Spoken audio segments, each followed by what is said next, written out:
You were trained to believe that kindness equals weakness, that saying yes when your soul screams no is a virtue, that putting others first is noble.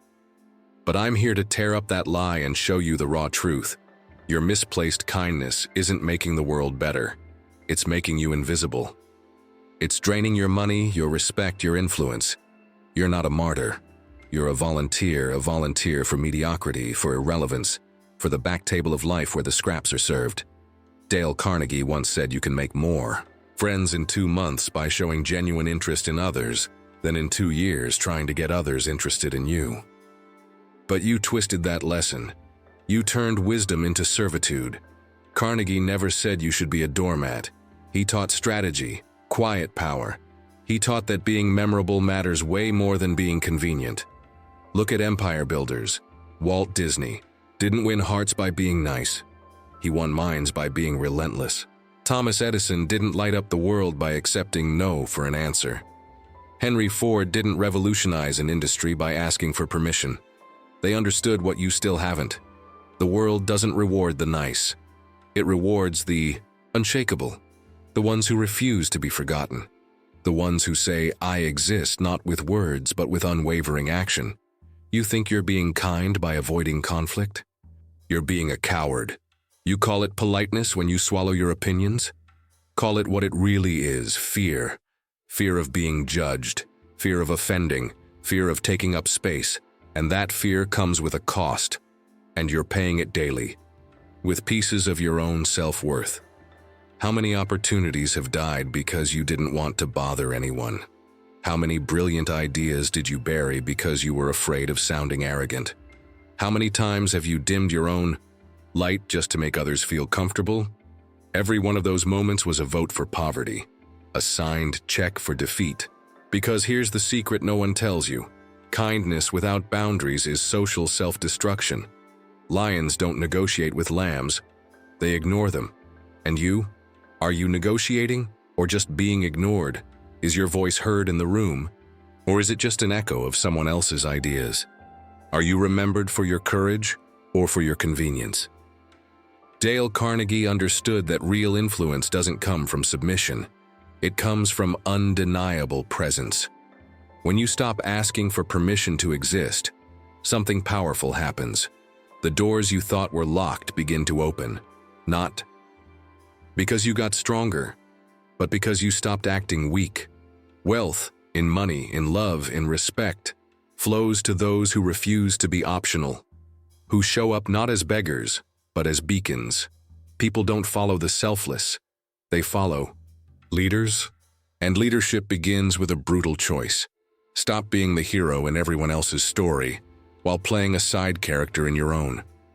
There's a massive difference between being good and being useful. Being good is passive. Being useful is powerful. Carnegie didn't build a legacy by being nice.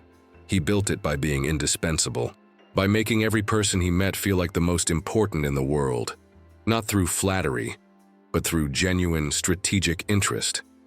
That's the key you've lost. Smart kindness has a target. It has a purpose. It's not a currency to buy acceptance. It's a tool to build empires. When you stop handing out your value like spare change and start investing it like a tycoon, the game changes. Suddenly, no becomes sacred. Your time becomes gold. Your attention becomes a privilege. And those who once overlooked you now lean in to listen. This is the breaking point. Either you choose to be feared for your integrity, or you'll keep being loved for your convenience. Because yes, they love you. They love your predictability, your compliance. They love how you make their lives easier while yours fades away. But love without respect is poison. And you, are you full enough to spit it out, or are you still swallowing it with a martyr's smile? Wealth, in all its forms, is born from discomfort, from friction, from the boldness to say, I deserve more first to yourself, then to the world. Stop begging for crumbs. Stop negotiating your worth. Stop believing that smallness is a virtue. The stage is empty. The lights are on. And the world, this world you're so scared to disappoint, isn't clapping for your kindness. It's yawning. Not because it's tired, but because you've become predictable. Because every time it thought you'd finally roar, you whispered. Because when it waited for you to rise, you knelt. And now the world assumes that's all you'll ever do. That you'll show up, be nice, stay small, and disappear when the spotlight turns on. But I'm here to tell you, that version of you is dying, and that's a good thing, because from its ashes, something else is trying to emerge. Not the polite shadow of a person who lives for applause they never receive. Not the eager to please ghost who trades authenticity for approval. No, what's rising now is someone dangerous, someone undeniable, someone who knows that greatness doesn't ask for seats at the table. It builds the damn table, and you've waited long enough. Waited for permission. Waited for signs. Waited for someone to notice your effort and crown you with recognition. But here's the truth. No one's coming. No rescue. No tap on the shoulder. No magical moment of validation. The doors you're waiting to be invited through, they open from the inside, so push. Push through the noise. Push through the fear that says they'll hate you if you shine too much. Push through the addiction to being liked, because being liked is cheap. It's currency for people who've given up on being respected. You were not born to be liked. You were born to lead. And leadership doesn't come wrapped in smiles. It comes soaked in solitude, in nights where you question everything, in mornings where you rise without applause, in battles no one sees and victories no one claps for. That's the price. But it's also the reward, because when you stop performing for crumbs, you start building feasts for yourself. And for everyone brave enough to sit with you, let me ask you, how much longer will you betray yourself for peace that costs your soul? How many more times will you silence the fire in your chest just to avoid making someone else uncomfortable? They told you humility was holy. And sure, humility has its place. But self-erasure, that's not humility. That's self-harm in a socially acceptable costume. You think you're avoiding ego, but what you're really avoiding is your own excellence. You've dressed your fear up as virtue, and it's time to strip it bare. Here's a radical idea. What if your voice was right all along? What if that part of you that wants more respect, more impact, more space, isn't greedy, but prophetic? What if you've spent years mistrusting the most honest part of you? It's time to listen, not to the noise, not to the critics, not to the echoes of parents, teachers, or old lovers who couldn't handle your shine. Listen to the voice you've buried, the one that says, "There's more. You're more." And playing small will never feel safe, only familiar. Look around. The world is starving for people who aren't afraid to own their power, to be loud when it counts, to say no, without guilt, and yes, without apology. And if that makes others squirm, let them squirm.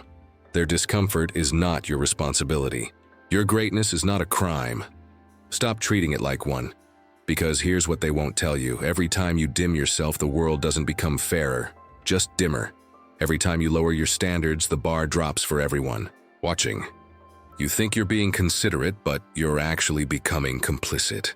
Complicit in a culture that rewards mediocrity and punishes brilliance. But not anymore. Not with the clarity you have now. Not with the fire building in your chest. Because once you've seen yourself clearly, truly, brutally, gloriously, you can't go back. You can't unknow your potential. You can't pretend you're ordinary after tasting the edges of the extraordinary. And if you're afraid, good.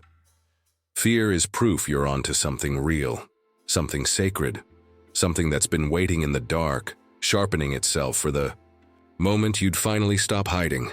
Well, the hiding ends now. Stand up. Speak like your words matter, because they do. Walk like your presence shifts rooms, because it will. Make choices like your life is your own, because it is. And if they call you arrogant, selfish, intimidating, smile, because you'll know the truth. It's not arrogance if you can back it up.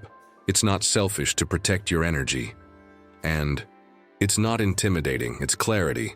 Clarity scares people who benefit from your confusion. So be clear, be sharp, Be bold enough to take up space without shrinking into an apology. You were not put here to decorate the lives of others.